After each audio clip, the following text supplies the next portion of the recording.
I hate to be overly dramatic, but silence is murder. Welcome to this first edition of Raw Taylor. This is just me, 100% raw. Matter of fact, I'm going to show you how raw I'm in. We're doing things right here. I'm going to introduce you to my cameraman.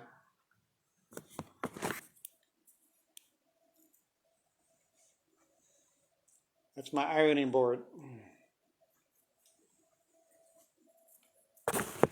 Anyway, what we're going to talk about today is the fact that silence is actually murder right now. We all need to be raising our voices way more than I have been for the last 40 years. I'm just as guilty as everybody else. And we need to be doing more. It is way past the time to do that. And I'm not even sure how we need to be raising our voices. But we do, in every way possible. And each of us has our own little bit to contribute to that. But I have decided that it's time for me to start making some videos. And I'm going to talk about a lot of different things on these videos over the next couple of weeks and months. But one thing's for sure, silence is murder. The environment is deteriorating at such a rapid rate, and we are continuing to pour greenhouse gases into the atmosphere at a rate faster than we've ever done before. And we can't keep doing that. We absolutely have to change the way we think. We absolutely are not going to recycle our way out of this problem. And it seems bad to even talk about that with all the terrible things going on right now. Today's August 24th, 2021. And what's happening in Afghanistan is absolutely insanely terrible right now. But if you think of the worst that could happen there, and it's horrible, it's insanely horrible. I don't mean to minimize it in any way, but we're talking about 5 million, 10 million people. And yet, if we keep on pouring fossil fuel produced greenhouse gases into the atmosphere, we're going to kill 7 billion people at least over the next, who knows, 10, 20, 30, 40, 100 years. Because the planet is going to overheat. There is absolutely no question about that.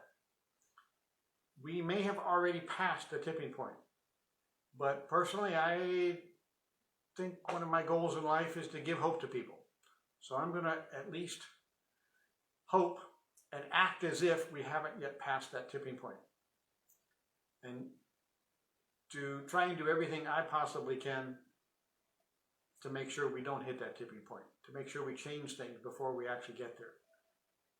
Now, there's a lot of things we need to change, but we have to change things that are far more basic than anybody's talking about. We have to change the way we think.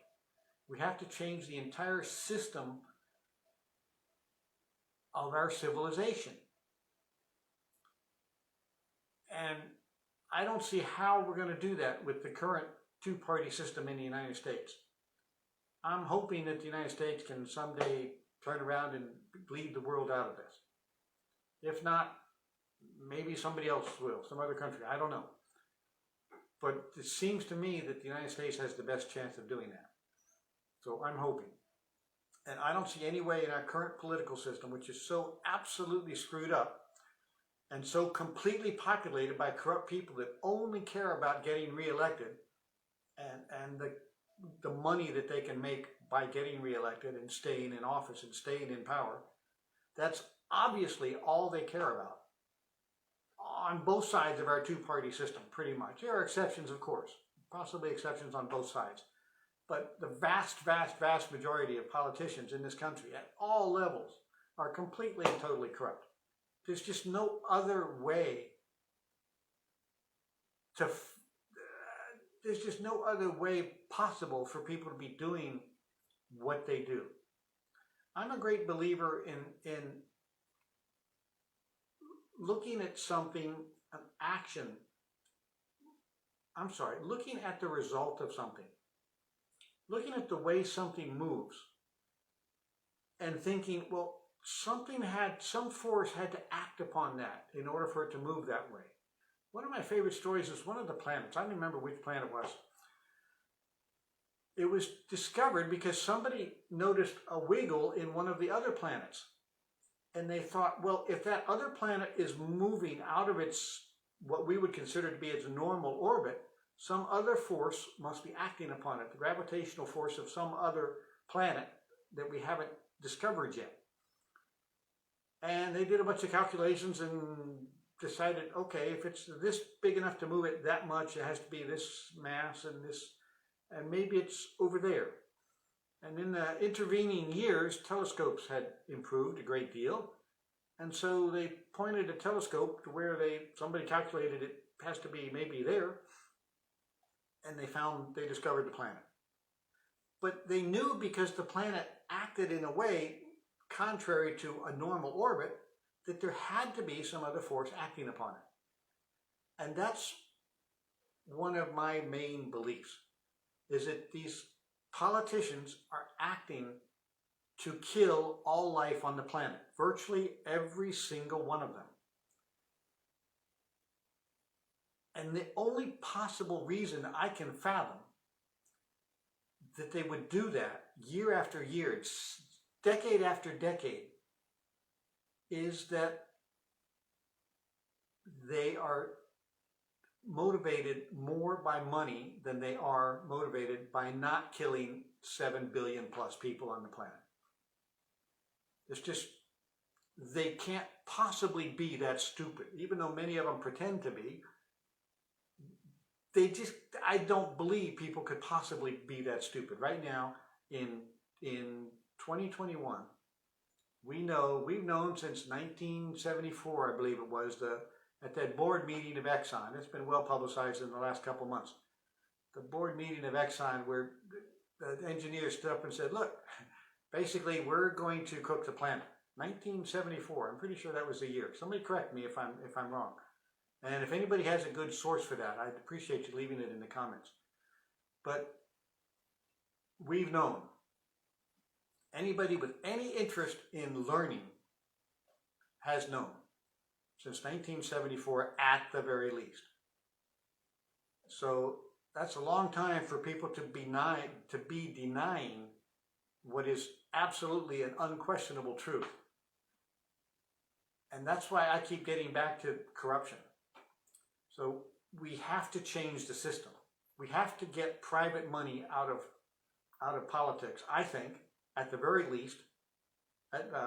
Voting rights right now is a tremendous problem, and that's going south quickly. But our two-party system really sucks when both parties are basically corrupt. And so we have to do something different. I don't know, I think about starting a third political party, but I'm a nobody. I've got no money, no resources, no contacts, nothing. I'm just some schmuck who lives in Raleigh, North Carolina. And most people listening to this video are going to think I'm a lunatic. So I may get locked up in the loony bin. But some people are actually starting to speak a little bit. Joy Reid at MSNBC. Thank God for you, Joy. You had a guest on your show a couple weeks ago. Her name is Heather McGhee, and she wrote this book. And I immediately went out and bought it, and this book is absolutely one of the most influential books I've ever read in my life. And I would highly, highly recommend each and every person on the planet to read that book. Heather McGhee. It's called The Sum of Us. And if I'm smart, I'll put a note to that in the comments. But that woman, Heather McGhee, in addition to talking about race incredibly brilliantly and incredibly poignantly, also did something that virtually no other public speaker, no other person with a platform, no other even remotely respected person with any kind of following has talked about lately, and that is the environment. And so thank you, Heather, for that, and thank you. But we need to change, and we need to change yesterday. And I spend way too much time on Facebook because one of my businesses is on Facebook. And somebody said the other day, congratulations to Biden for taking a step in the right direction. And I commented, bullshit, we don't need to be taking a step. We don't need to be congratulating anybody for taking a step. We need to be running like hell toward the future, toward changing things like our hair's on fire, because pretty much, literally, it's pretty close. We are all going to die if we don't stop putting greenhouse gases into the atmosphere. It is just that simple, and yet nobody is saying it. I'm going to say it again. Every living thing on this planet is going to die, not this week, probably not in 5 or 10 years, but eventually, maybe sooner, maybe 20, maybe 50, maybe 100, maybe 500 years. But eventually, if we keep dumping greenhouse gases into the atmosphere, every living thing on this planet is going to die. We are simply going to overheat the planet. And yet nobody says that. Nobody says, hey, wait a minute. We need to change some things. Most importantly, we need to change the way we think. We need to start being honest. We need to start being raw. And this is me being raw, by the way. We need to be completely honest and start saying things the way they actually are. We are all going to die if we don't change. And maybe we've already passed the threshold. Maybe it's too late.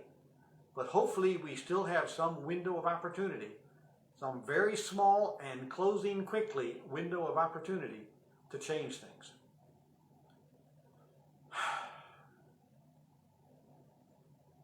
More to come.